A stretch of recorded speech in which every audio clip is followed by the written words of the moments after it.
Hey, Maddie Patty. Just wanted to say I loved your last 2 Doki Doki theories.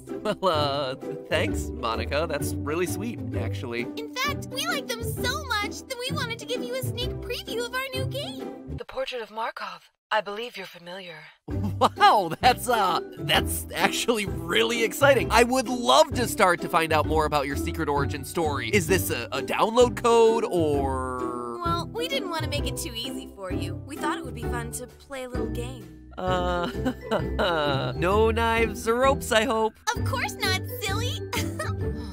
None of that. All you have to do is win an arm wrestling match against Natsuki. Really? That's all?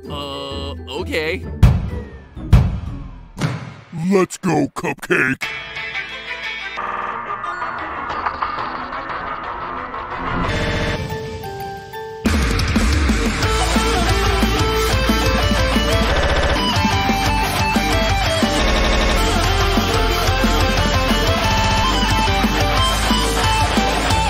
Hello, Internet! Welcome to Game Theory, the show that asks the hard-hitting questions you need to know the answers to, like, could a teenage girl actually get this swole? That's right, today we're revisiting the indie horror darling Doki Doki Literature Club, which, in case you aren't familiar, is known for 2 things at this point. It's classically kawaii schoolgirls and its memes. Specifically today, I want to focus on the Buffsuki meme, a supersized version of the game's smallest and most malnourished girl, Natsuki. Even though the original art for the Buffsuki meme was posted to Twitter by Azco_V and happened to be based off of the Buff Riku model from Kingdom Hearts, a part of me likes to think that maybe my portrayal of Natsuki during our playthrough on GT Live helped in some small way to contribute to this horrific reinterpretation of the Incredible Hulk. It's not nice to make a lady run, you know. Anyway, this original art made its way through the DDLC community, inspiring a whole subgenre of other memes, before finally being painted onto a real-world brick wall as a mural. And I think all that shows you that the artistic creativity of the Doki Doki community is almost as impressive as their ability to data mine games. Now, as a huge fan of DDLC though, it did set my little theorist brain a turn-in. Is this actually possible? Could Natsuki, or any teenage girl in her position, actually buff up to those extreme of levels? As someone whose muscles have always looked more like a Japanese manga girl than a Terry Crews type, you could say that I have a bit of a personal stake in this one too, because if it works for Natsuki, it's gonna work for me. Macho Matt, here I come! Oh yeah! To get to the root of this problem, we have to go back to what bodybuilding is made of. No, not muscles, science. And muscles, honestly. Yeah, muscles too. But to answer the question, we gotta know the science of how to build muscle in the first place. Everyone has a range of muscle that your body naturally gains based on a lot of different genetic factors. Everything from whether you have a Y chromosome or not, to your height, to the thickness of your bones, and subtler factors too, like how efficiently your body metabolizes food. That's why no 2 people will look the same even when they do the exact same gym routines. What is the same though for everyone is the actual process of how your muscles get stronger. When you use your muscles more than they're used to, whether it's running really fast, lifting something really heavy, or clenching your buttocks really hard during a boss run, it causes microscopic tears in your muscle fibers. That's why your arms and legs end up hurting after a challenging workout, like what happens to me when I carry the 4 cases of Diet Coke that I need to make it through the week from my car to the refrigerator. Oh, they're so heavy! Why can't I just get a soda fountain mainlined into my room? Now, muscle damage may sound really bad, but that whole motto of what doesn't kill you makes you stronger was actually written by your biceps. Muscle tears cause your muscle to become inflamed. Literally that swole look that the jocks are going for after a workout, except the swole is actual swelling. You are literally swollen. Just like when you hit your head or stub your toe, that is what's going on. Again, none of that sounds like it's a good thing, but it's actually a response from your body to flood the area and repair the damage. It does that by activating dormant muscle stem cells called myosatellite cells in your body. When you exercise a lot, your body becomes really good at making these guys and deploying them to patch you up after every workout. And they do such a good job that your muscle fibers are actually bigger and stronger after the repair than beforehand. But building muscle like this takes up a lot of energy. And in the game, Natsuki is basically known for one thing: being hungry. In the game, Monica speculates that she's so short, a pocket-sized 4'11", because Natsuki is physically malnourished, to the point that the game shows her falling asleep in the classroom, accepting food from other characters just to keep on going, and even implying that her dad abuses her by not giving her food or lunch money. And this is backed up by her age in the game. At first glance, you might think that Natsuki is younger than the rest of the literature club members, but she's actually the same age as everyone else. The magic legal for a visual novel number of 18, even though she's small enough to be about 12. So the first and most basic step for Natsuki to take in her quest to buff up is to improve her diet. While the carbs from all those cupcakes she's baking may actually help her, bodybuilders take a much more scientific approach to getting their gains on than just eating a whole lot of junk food. One common approach is the 40-40-20 system, which stands for 40% protein, 40% carbs, and 20% fat, where you base your diet on getting a gram of protein for every pound of body weight. So how much would that mean that Natsuki needs to actually start buffing up? Well, the typical muscle gain workout for a 4'11" female would require a minimum of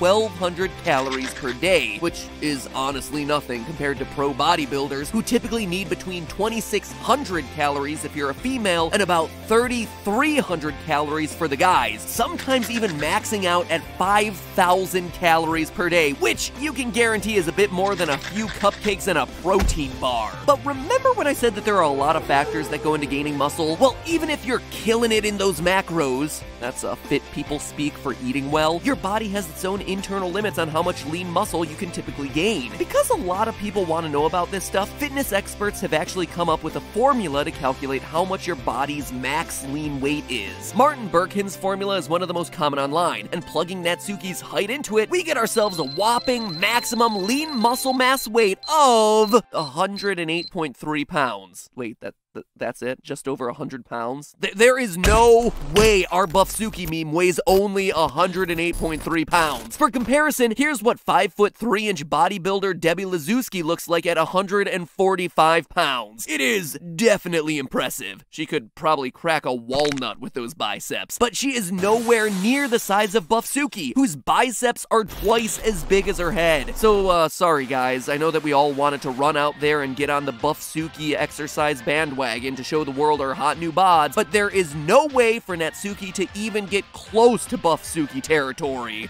naturally. But then again, she could do it with a little help, and by little help I mean a whole heck of a lot of drugs. One big factor in bodybuilding that we haven't even talked about yet is testosterone. Testosterone accelerates muscle growth, increasing your body's rate of protein synthesis, decreasing the rate of protein breakdown, and activating more of your muscle satellite stem cells. It is like the magic bullet for muscle builders, making muscles repair more quickly and deteriorate more slowly. And as long as the rate of muscle growth is higher than the rate of deterioration, your muscles can theoretically keep building bigger and bigger forever. The problem when it comes to Natsuki, though, is twofold. One, Natsuki is a girl, and thus has less testosterone, meaning that she has lower muscle maximums than a guy. And two, even if she were a guy, the human body just doesn't make enough testosterone naturally to become the total gorilla juice head that is Buffsuki. Enter steroids. Anabolic steroids, to be specific, artificial substances that mimic the testosterone in the body. These things can drastically increase a person's upper muscle limit while allowing them to gain muscle much faster than normal. How fast are we talking? Faster than Yuri goes from friend to total stalker. A study from the Charles R. Drew University of Medicine and Science showed that men who were taking 600 milligrams of testosterone a week and doing nothing gained 2 pounds more muscle in a 10-week period than men who were taking no drugs but exercising 3 times a week. You heard that right. Taking testosterone and doing nothing gained them 2 more pounds of muscle than people who were actively working out.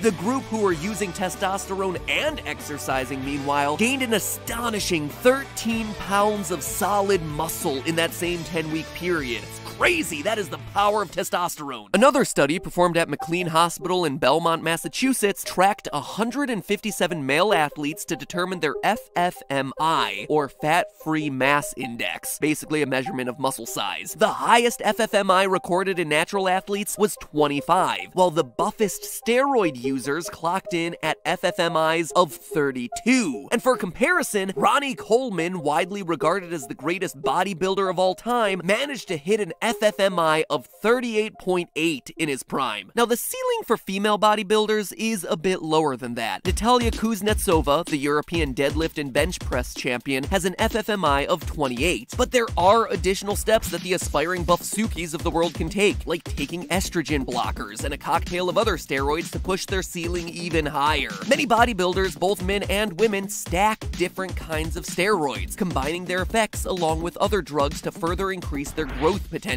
And studies have shown that these increased dosages correlate to increased muscle gains. So in theory, it's possible that with the right mix of highly controversial and sometimes illegal drugs, Natsuki could in fact begin to reach for her Buffsuki dreams. In fact, it's not only possible, it's probable. Because you remember when I said that Natsuki is 18 and 4'11"? Well, on average, females stop growing at age 14. So Natsuki should be well out of her growth spurt territory. But as we established before, she's not the average girl. She's malnourished. And when you're malnourished as a child, one of the most common results is delayed puberty, a condition where basically your body puts off things like growth spurts and sexual maturity until you can get yourself a hold of some more cheeseburgers. Natsuki is a perfect candidate for this. She's smaller, looks younger, is less mentally mature, and we already know that her dad's been starving her for years. Without going into puberty, your body never sends the appropriate signals to lock off your bones' growth plates and stop growing, which leaves you in this pre-puberty growth limbo, potentially until you're in your 20s. What does all of this mean for Natsuki? Well, it means with the right,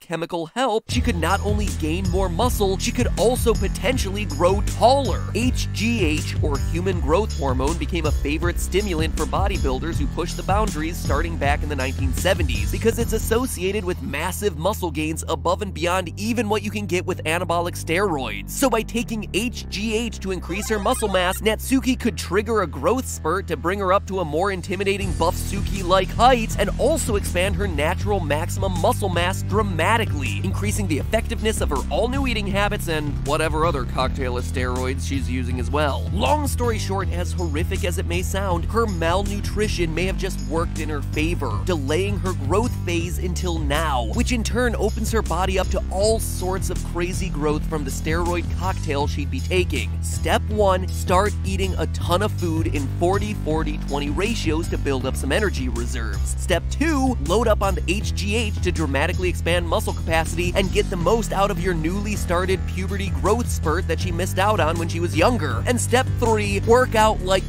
crazy while taking major doses of anabolic steroids to remove the upper limits on her muscle growth. And ta-da! She'll be looking like Buffsuki in no time, ready to take down her abusive father or beat smarmy YouTube hosts in arm wrestling matches. Ironically enough, she'll probably have more testosterone in her system than either of us will. Oh, and she'll also be suffering from a deeper voice, blurry vision, acne, possible baldness, roid rage, as well as psychosis and permanent heart, liver, and kidney issues depending on how long she's visiting this wonderful world of steroids. I didn't mention it earlier, but I wanted to finish up with it. These things are dangerous. This is in no way an endorsement to go out to your nearest GNC load up and then hop over to the deep web and see what you can stab into your arm. None of that. None of that is a good idea. In no way, shape, or form. Just keep going with normal exercise, ladies and gentlemen. So there you have it. Is Buffsuki possible? For as stupidly absurd as this image appears, theoretically, yes. Yes, it is possible. It's like the perfect storm of things that have to happen, but you could do it. If you couple Natsuki's history of malnourishment with a dangerous cocktail of human growth hormone, anabolic steroids, exercise, and a proper diet, she could in fact pump her body up to look a heck of a lot more like Buffsuki than you'd ever imagine. No file tampering required, Monica. But hey, that's just a theory. A game theory. Thanks for watching. The portrait of Markov. I believe you're familiar. Can you pitch it lower? Yeah, I think so. Summon your diaphragm, Steph. Can't you do that anymore? I have no diaphragm. Where'd your diaphragm go? Also, having a beach ball sure, under that your too. ribs Sure, that doesn't too. All of the above. I get it.